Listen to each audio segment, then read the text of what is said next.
Ang pakikipagsapalaran sa napakalaking kuweba ay isang paglalakbay sa isang nakatagong kaharian ng natural na kababalaghan. Ang humihikab na bibig ng yungib ay nagbigay daan sa isang labyrinth na kalawakan na pinalamutian ng mga kahangahangang stalactites at stalagmites na nililok ng mga matiyagang kamay ng panahon sa loob ng maraming taon.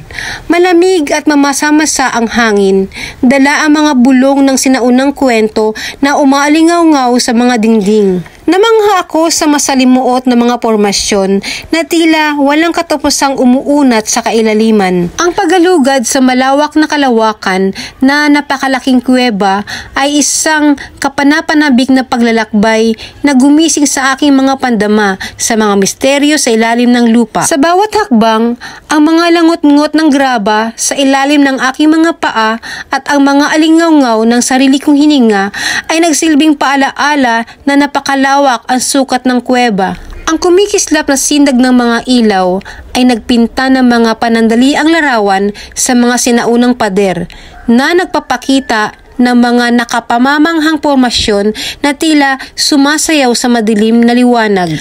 Ang pakiramdam na nababalot sa kadiliman na nabasag lamang sa paminsan-minsang kislat ng mga deposito ng mineral ay nagpapataas sa aking pakiramdam ng pakipagsapalaran.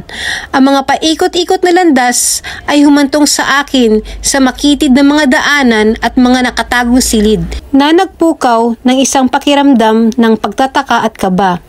Damang-dama ang katahimikan, paminsan-minsan ay binabasag ng tunog ng pagpatak ng tubig, isang patunay ng pagbabago-bagong kalikasan ng tanawin ng kuweba.